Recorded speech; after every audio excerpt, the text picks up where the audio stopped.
Bismillahirrahmanirrahim. Assalamualaikum warahmatullahi wabarakatuh. Alhamdulillahirabbil alamin wassalatu wassalamu ala asyrafil anbiya'i wal mursalin sayyidina wa maulana Muhammadin wa ala alihi wa sahbihi ajmain, amma ba'd. Rabbi shrah li sadri wa yassir li amri wahlul 'uqdatam min lisani yafqahu qawli. Perkenalkan, nama saya Mevtia Sarini Bahar dengan NIM 1931011, Prodi Ilmu Al-Quran dan Tafsir, Fakultas Usuluddin Adab dan Dakwah, semester 5. Pada kesempatan kali ini saya akan menjelaskan mengenai wasiat sebagai pemenuhan tugas saya dari MK Tafsir Hukum Keluarga. Baik, yang pertama, pengertian wasiat. Kata wasiat dalam Al-Quran disebutkan sebanyak 9 kali, dan kata lain yang seakar disebut 25 kali. Secara bahasa, kata wasiat artinya berpesan, menetapkan, memerintah, mewajibkan, dan mensyariatkan. Wasiat bermakna pesan atau janji seseorang kepada orang lain untuk melakukan suatu perbuatan baik ketika orang yang berwasiat masih hidup maupun setelah wafat. Wasiat adalah salah satu bentuk sarana tolong-menolong antara sesama muslim, baik yang bersifat materi maupun manfaat. Secara etimologi, wasiat mempunyai beberapa arti, yaitu menjadikan, menaruh, kasih sayang, menyuruh, dan menghubungkan sesuatu dengan sesuatu yang lainnya. Secara terminologi, wasiat adalah pemberian seseorang kepada orang lain, baik berupa barang, piutang, atau manfaat untuk dimiliki oleh orang yang diberi wasiat sesudah orang yang berwasiat mati atau meninggal. Para ahli hukum Islam mengemukakan bahwa wasiat adalah pemilikan yang didasarkan pada orang yang menyatakan wasiat meninggal dunia dengan jalan kebaikan tanpa menuntut imbalan atau tabarru'. Ulama fikih, khususnya mazhab Syafi'i, mendefinisikan wasiat dengan penyerahan harta secara sukarela dari seseorang kepada pihak lain yang berlaku setelah orang tersebut wafat, baik harta itu berbentuk materi maupun berbentuk manfaat. Oleh sebab itu, terdapat perbedaan antara wasiat dan pemilikan harta lainnya seperti jual beli dan sewa menyewa. Karena kepemilikan dalam kedua bentuk akad yang disebutkan terakhir ini bisa berlaku semasa yang bersangkutan masih hidup. Adapun wasiat, sekalipun akadnya dibuat ketika orang yang berwasiat masih hidup, tetapi hukumnya baru berlaku ketika orang yang berwasiat itu wafat. Sebelum itu, akad wasiat tersebut tidak mempunyai efek apapun dari segi perpindahan hak milik kepada orang yang diberi wasiat. Karena wasiat merupakan pemberian hak untuk memiliki suatu benda atau mengambil manfaatnya setelah meninggalnya si pemberi wasiat melalui pemberian sukarela atau tabarru', maka keabsahan wasiat disepakati oleh semua mazhab, demikian juga kebolehannya dalam syariat Islam. Wasiat dianggap sah jika dibuat atau diucapkan dalam keadaan sehat dan bebas dari sakit ataupun dalam keadaan sakit yang membawa kepada maut atau sakit yang lain. Dalam keadaan ini hukumnya sama menurut semua mazhab. Dalam Islam, selain dengan cara wasiat, pemilikan harta bisa terjadi dengan cara hibah, waris, dan ihyaul mawat, yaitu membuka lahan baru yang belum ada pemiliknya. Pemilikan harta melalui jalan wasiat sangat jauh berbeda dengan pemilikan harta melalui jalan jual beli atau perdagangan, maupun waris dan hibah. Jika wasiat bisa berupa barang, piutang, dan manfaat, tetapi hibah hanya terbatas barang saja. Perbedaan lainnya adalah pada waktu pelaksanaannya. Hibah diberikan ketika pemberiannya masih hidup, sedangkan wasiat baru bisa dilaksanakan setelah pemberinya meninggal dunia. Selanjutnya, dasar hukum wasiat. Adapun yang menjadi dasar hukum wasiat terdapat dalam Al-Quran dan hadis Nabi. Dasar hukum wasiat disyariatkan berdasarkan Al-Quran di dalam surah Al-Baqarah ayat 180. Allah Subhanahu wa Ta'ala berfirman, A'udzu billahi minasyaitonir rajim. Bismillahirrahmanirrahim. Kutiba 'alaikum idza hadara ahadakumul mautu in taraka khairal wasiyatu lil walidaini wal aqrabina bil ma'ruf haqqan 'alal muttaqin. Yang artinya, diwajibkan atas kamu apabila maut hendak menjemput seseorang di antara kamu, jika dia meninggalkan harta, berwasiat untuk kedua orang tua dan karib kerabat dengan cara yang baik, sebagai kewajiban bagi orang-orang yang bertakwa. Ayat di atas menunjukkan bahwa apabila seseorang dalam keadaan maradul maut dan mempunyai harta yang berlebih, maka dianjurkan untuk berwasiat terhadap kerabat-kerabatnya yang sangat membutuhkan. Di sisi lain, bagi pihak yang mendengarkan atau menerima wasiat, diharuskan bersikap jujur dan adil. Oleh karena jika orang-orang tersebut dengan sengaja mengubah isi wasiat, maka hal ini akan menghalangi tercapainya maksud baik dari pewasiat dan akan menanggung dosa atas perbuatannya tersebut.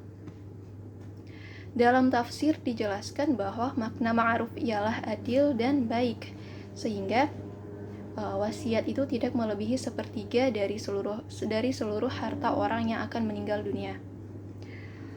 Ayat di atas menunjukkan diwajibkan berwasiat untuk kedua orang tua dan kerabat yang dekat. Tetapi jumhur ulama, setelah turunnya surat An-Nisa ayat 7 yang menjelaskan tentang pembagian waris, maka kewajiban memberi wasiat menjadi makruh. Berdasarkan sumber hukum tentang wasiat sebagaimana tersebut di atas, para ahli hukum Islam berbeda pendapat tentang status hukum wasiat ini. Mayoritas mereka berpendapat bahwa suatu hukum wasiat ini tidak fardu ain, baik kepada kedua orang tua maupun kepada kerabat yang sudah menerima warisan. Implikasi wasiat yang dipahami oleh para ahli hukum Islam itu adalah kewajiban wasiat hanya dipenuhi jika seseorang telah berwasiat secara nyata. Jika mereka tidak berwasiat, maka tidak perlu mengada-ada agar wasiat dilaksanakan karena ketentuan yang tersebut dalam Al-Quran surah Al-Baqarah ayat 180 itu telah dinaskh oleh surah An-Nisa ayat 11 dan 12. Oleh karena itu, kedua orang tua dan kerabat-kerabatnya, baik yang menerima warisan atau tidak menerima warisan, setelah turunnya surah An-Nisa ayat 11 sampai dengan 12 itu, sudah tertutup haknya untuk menerima warisan. Sehingga memberi wasiat hukumnya menjadi sunnah dan hanya boleh diberikan terhadap orang yang bukan ahli waris. Sebagaimana hadis yang diriwayatkan dari Abu Umamah radhiyallahu anha, ia menyatakan, "Aku mendengar Rasulullah shallallahu alaihi wasallam bersabda, sesungguhnya Allah telah memberikan setiap hak kepada masing-masing penerimanya, maka tidak ada wasiat bagi ahli waris." Adapun hadis yang menyatakan tentang wasiat sebagaimana yang diriwayatkan oleh Ibnu Umar bahwa Rasulullah shallallahu alaihi wasallam menyatakan dari Amir bin Harith radhiyallahu anha, ipar Rasulullah shallallahu alaihi wasallam yaitu saudara Juwariyah binti Harith, katanya, ketika Rasulullah wafat, beliau tidak meninggalkan dirham, dinar, hamba sahaya laki-laki, dan hamba sahaya perempuan. Dan tiada suatu apapun selain keledai putih beliau, senjata dan tanah yang telah beliau jadikan sedekah atau wakaf. Hadis ini menunjukkan akan pentingnya masalah wasiat, sebab setiap orang tidak akan tahu kapan ia akan meninggal, maka wasiat yang tertulis dan selalu berada di sisi orang yang berwasiat merupakan suatu kehati-hatian. Hal ini penting karena implikasi dari pelaksanaan wasiat ini sangat berpengaruh kepada pelaksanaan perpindahan hak milik seseorang kepada orang lain secara permanen yang harus diperlukan adanya kepastian hukum, keadilan, dan bermanfaat kepada pihak-pihak yang terlibat dalam pelaksanaan wasiat tersebut. Selanjutnya, syarat dan rukun wasiat. Dalam hukum Islam, syarat-syarat wasiat mengikuti rukun-rukunnya. Apabila salah satu rukun wasiat tidak dapat dipenuhi, maka wasiat tidak akan bisa dilaksanakan. Begitu pula apabila salah satu dari wasiat tersebut tidak terpenuhi, maka wasiat bisa dinyatakan tidak sah. Jumhur ulama mengatakan ada 4 rukun wasiat, yaitu adanya musi atau pihak pembuat wasiat, kemudian adanya musalah atau penerima wasiat, kemudian yang ketiga adanya musabih, sesuatu barang yang diwariskan, dan yang keempat adanya syirat atau ucapan serah terima. Selanjutnya yaitu kadar wasiat atau batasan wasiat.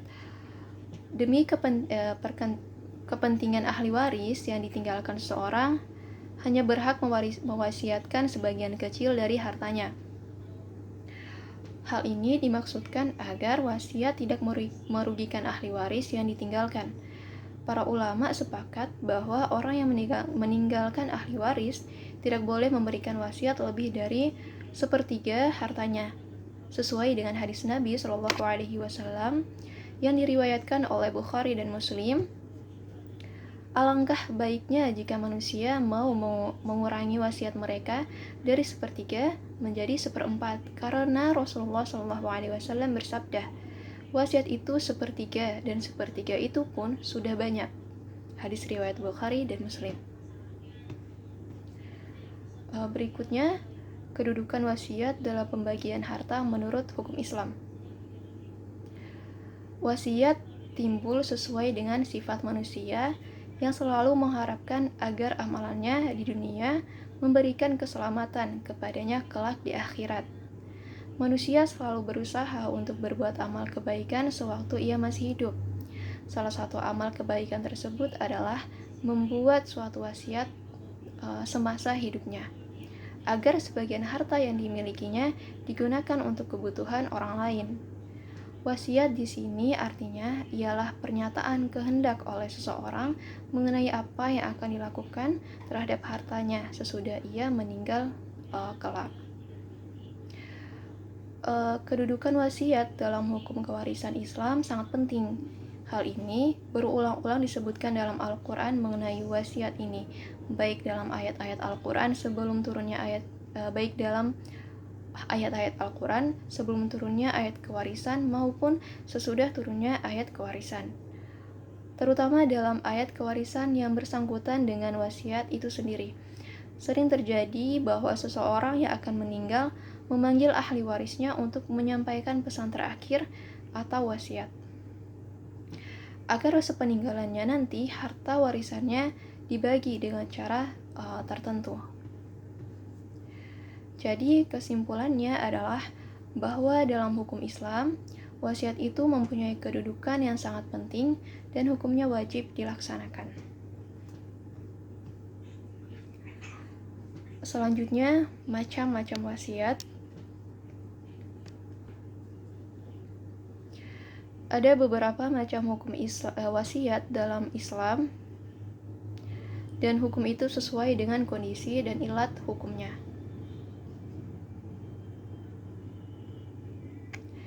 Yang pertama, wasiat yang dihukumkan wajib atau wasiat wajibah, yakni seseorang diwajibkan melakukan wasiat sebelum meninggal dunia. Wasiat ini bertujuan untuk membayar hutang dan menunaikan kewajiban. Kedua, wasiat yang hukumnya dianjurkan atau mustahabbah, supaya dilakukan oleh seseorang sebelum ia meninggal dunia. Yang ketiga, wasiat yang sifat dan hukumnya boleh dilakukan oleh seorang sebelum ia wafat, seperti berwasiat untuk orang-orang kaya, baik ia termasuk kaum keluarganya yang tidak menerima harta warisan ataupun orang asing.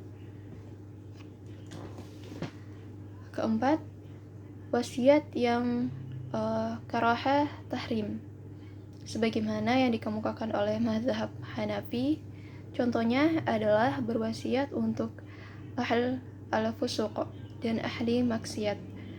Para ulama sependapat bahwa berwasiat untuk ahli waris hukumnya adalah makruh, kecuali kalau ahli waris yang diberi wasiat itu seorang miskin, sedangkan ahli waris yang lain bersamanya tidak tergolong miskin.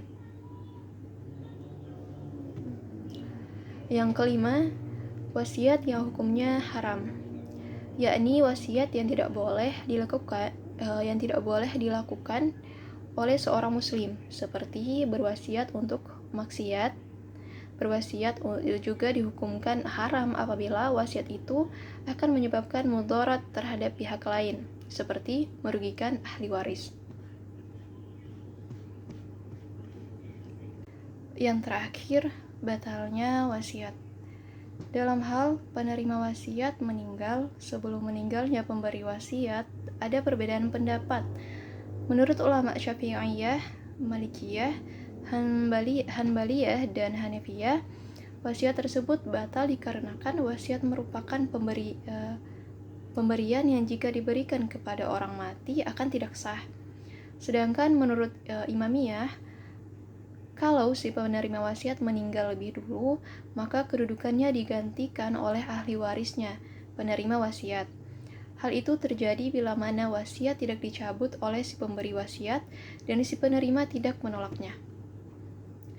Adapun hal-hal yang membatalkan wasiat antara lain, yang pertama, pewasiat menarik kembali wasiatnya.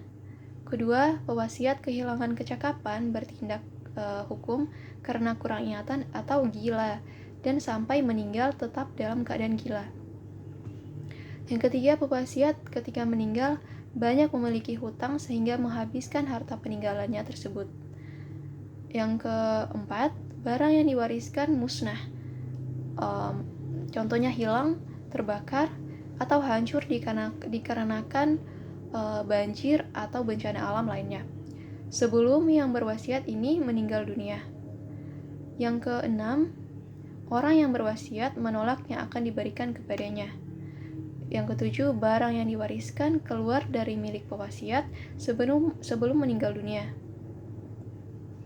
Dan yang terakhir, syarat yang ditentukan dalam wasiat tidak terpenuhi. Itulah penjelasan mengenai wasiat dari saya. Wassalamualaikum warahmatullahi wabarakatuh.